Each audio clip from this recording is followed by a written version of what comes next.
ரயநாதன், நான் உங்களிடமிருந்தே ஆரம்பிக்கிறேன். ஒவ்வொரு முறையும் கடந்த பிப்ரவரியிலிருந்தே விஜய் அவர்களினுடைய ஒவ்வொரு அறிக்கையும் அல்லது அவர்களுடைய ஒவ்வொரு செயல்பாடுகளும் அது டீகோட் பண்ணப்பட்டுக்கிட்டே வருது. அந்த வகையில் இன்னைக்கும் கூட அரசியல் பெரும்பாதையை அமைப்போம் அப்படின்னு சொல்றதும், தமிழ்நாட்டு மண்ணை சேர்ந்த மகனாக அப்படின்னு அவர் சொல்ல வருவதும் என்ன செய்தி?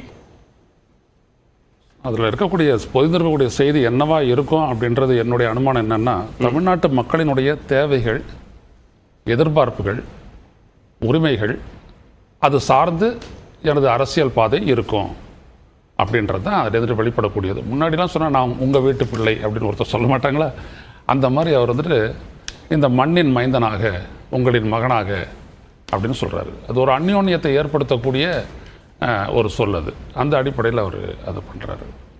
இப்போ ஒவ்வொரு கட்சிக்கும் ஒவ்வொரு விதமான பாதைகள் இருக்கு. ஆனா தமிழக வெற்றி கழகம் அரசியல் பெரும்பாதை அமைப்போம் அப்படிங்கிறாரு. அதன் மூலமா அவர் என்ன சொல்ல வர்றாரு?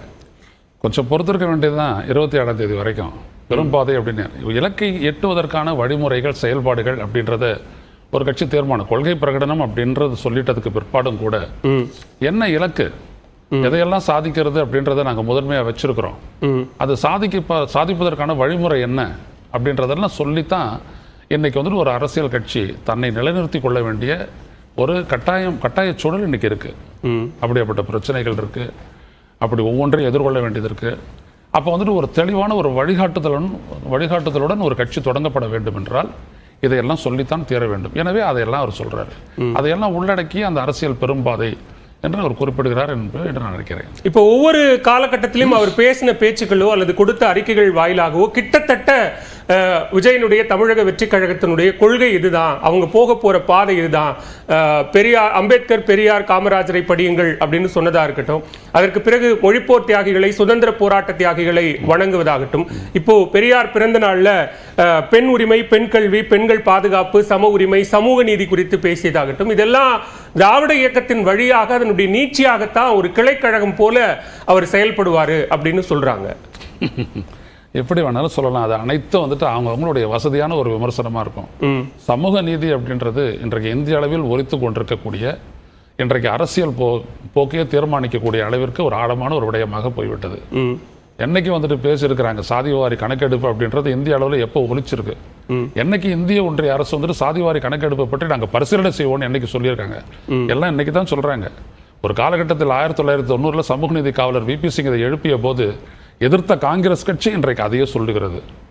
அன்றைக்கு எதிர்த்த BJP இன்றைக்கு அதை பரிசீலனை பண்ணுகிறேன் என்று சொல்லுகிறது. சமூக நீதி அப்படின்றதும், சமத்துவம் அப்படின்றதும், சம உரிமை அப்படின்றதும் நிரந்தரமான ஒரு அரசியல் இலக்குகள். நம்ம இதை ஒரு இன்னைக்கு சொல்றது இது திராவிட இயக்கம் தான் சொல்லுது அப்படின்னு நம்ம சொல்லவே முடியாது. இது எல்லாரும் சொல்லிட்டு தான் இருக்கிறாங்க. இன்னும் அரசமைப்பிலே இருக்கக்கூடியது தானே ஜஸ்டிஸ், சோசியல், பொலிட்டிக்கல், எக்கனாமிக் அப்படின்னு நம்ம சொல்லிட்டு இந்திய அரசமைப்பினுடைய பிரியாம்பிள்லே கொடுக்கப்பட்டிருக்கிறது. இன்னும் சொல்லப்போனால் அந்த பிரியாம்பிளில் சொல்லியிருக்கக்கூடிய பல விடயங்களை இவருடைய அந்த உறுதிமொழியிலேயே உள்ளடக்கி அவர் பேசியிருக்கிறாரு, சொல்லியிருக்கிறாரு அப்படின்றதையும் நான் வெளிப்படுத்தியிருக்கிறேன். ஸோ அப்படி பார்த்தீங்க அப்படின்னம்னா இதெல்லாம் ரொம்ப மோர் ரெலவெண்ட், ரொம்ப தேவைப்படக்கூடிய விடயத்தை தான் அவர் செஞ்சிருக்கிறாரு. இது திராவிட இயக்கங்களோடு நம்ம சொல்ல முடியவே முடியாது. இன்னும் சொல்லப்போனால் இப்போ இன்னைக்கும் நீங்கள் பார்த்தீங்க அப்படின்னம்னா இடஒதுக்கீடுன்னு சொல்லக்கூடிய அந்த அதிகார பகிர்வு, அந்த ஜனநாயகம் அப்படின்றது பெருவாரியான மக்களுக்கு கிடைப்பதற்கான முயற்சிகள் இன்றைக்கு நம்ம மேற்கொண்டுட்டு தான் வர்றோம். இன்னைக்கும் அதற்கான முயற்சிகள், அதற்கான போராட்டங்கள் நடைபெற்று கொண்டு தான் வருகின்றன.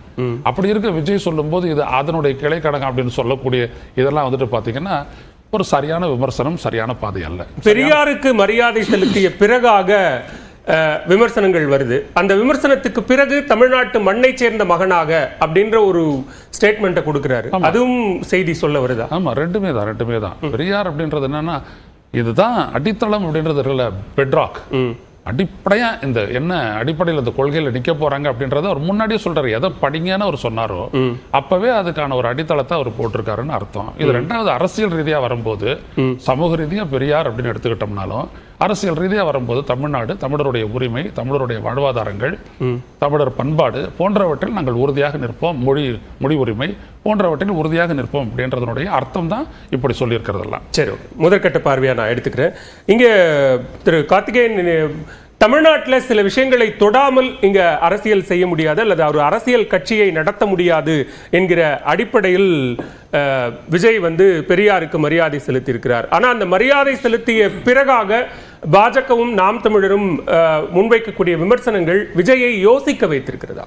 இல்ல அப்படின்னு இல்லை. நீங்க பெரியாருக்கு மரியாதை செலுத்துவதுங்கிறது ஒன்றும் தவறான செயல் கிடையாது. அது எல்லா கட்சிகளும் செய்கின்றன, நாம் தமிழர் கட்சி உட்பட. நாம் தமிழர் கட்சியுமே வந்துட்டு பெரியாருக்கு வந்துட்டு மரியாதை செலுத்துகிறதா இருக்கட்டும், இல்லை அவருடைய பேச்சுக்களை எடுத்து மேற்கோள் காட்டுறதா இருக்கட்டும், இது எல்லாமே செய்து கொண்டு தான் இருக்கிறது. இன்னும் சொல்லப்போனால் பாஜகவில் கூட ஐயா எல்முருகன் தலைவராக இருந்தபோது அவர் சொன்னார் பெரியாரை மதிக்க வேண்டும் அப்படிங்கிற மாதிரிலாம் அவர் சொன்னார்.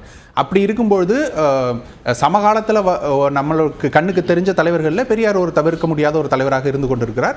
அதன் அடிப்படையில் அவர் போய் வந்துட்டு பார்த்து வந்திருக்கிறாருங்கிறத நம்ம ஏற்றுக்கொள்ள வேண்டிய விஷயம்தான்.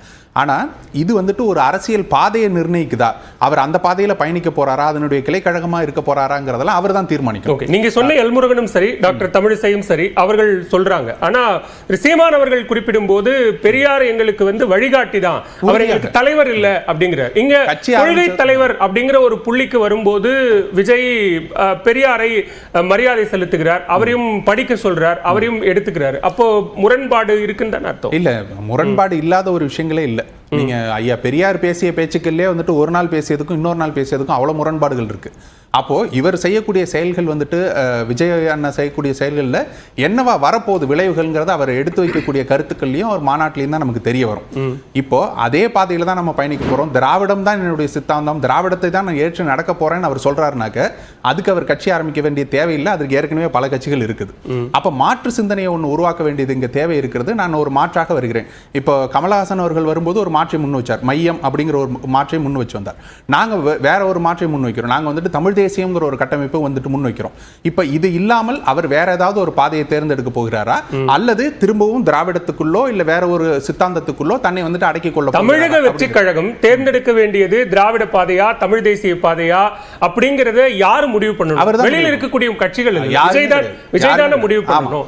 அப்ப அதை நோக்கி தள்ளுறது அப்படிங்கிற மாதிரியான வேலைகளை ஏன் செய்யணும்? யாருமே செய்யலங்க. நாம வந்து திராவிட பாதையை எடுக்க தேவையில்லை, அதுக்கு ஏற்கனவே இங்க நிறைய கட்சிகள் இருக்கு அப்படின்னு சொல்றதனுடைய அர்த்தம் என்ன? அதையே அவர் எடுக்க மாட்டாருன்னு நான் வந்துட்டு யூகிக்கிறேன். காரணம் என்னன்னாக்கா அவர் அதை தான் எடுத்து நடக்க போறாருன்னா அது ஏற்கனவே செய்யறதுக்கு உண்டான கட்சிகள் இருக்கு. அதை அவர் செஞ்சுட்டு இங்க வந்துட்டு ஒரு தன்னை நிலைநாட்டிக் கொள்ளக்கூடிய தனித்துவமான ஒரு பாதையாக அது அவருக்கு அமையாது. அப்ப நான் என்ன யூகிக்கிறேன்னா அவர் தனி ஒரு பாதையை வந்துட்டு உருவாக்கணுங்கிறது தான் அவர் நினைக்கிறார்.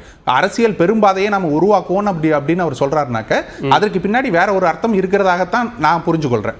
இல்ல அது இல்ல நான் திரும்பவும் திராவிட பாதை தான் எடுக்க போறேன்னாக்கா அவர் மாநாட்டில் அவர் அறிவிக்கும் போது நிச்சயமாக தெரிஞ்சு போகுது. இல்ல அந்த பெரும்பாதையில நீங்க புரிஞ்சுக்கிற விஷயம் என்ன? இந்த பெரும்பாதையை அமைக்க போகிறோம் அப்படின்னு சொல்றதுல அவர் எதை நோக்கி போகிறார் அப்படிங்கறத ஏற்கனவே இருக்கக்கூடிய அரசியல் நீரோட்டங்களோடு நான் கலக்க மாட்டேன், நான் தனியாக ஒரு பாதையை உருவாக்க போகிறேன் நான் புரிஞ்சுக்கிறேன். இல்ல மாற்றாக நான் வந்துட்டு இருக்கக்கூடிய பாதையில தான் நான் போக போறேன்னா அது பெரும்பாதை தேவையில்லை. பெரும்பாதையை உடைச்சு கேட்கணும்னா அவர் பெரியார் பாதையில தான் போக போறாரா இல்ல அப்படிங்கறத கேட்கணும். நிச்சயமாக இல்ல, அது ஏற்கனவே போடப்பட்ட பாதை. நீங்க அதுல போக போறீங்கன்னாக்க நீங்க வந்துட்டு பெரும்பாதையில் நடப்போம்னு சொல்லலாம். பெரும்பாதையை உருவாக்குங்கிறது தேவையில்லையே.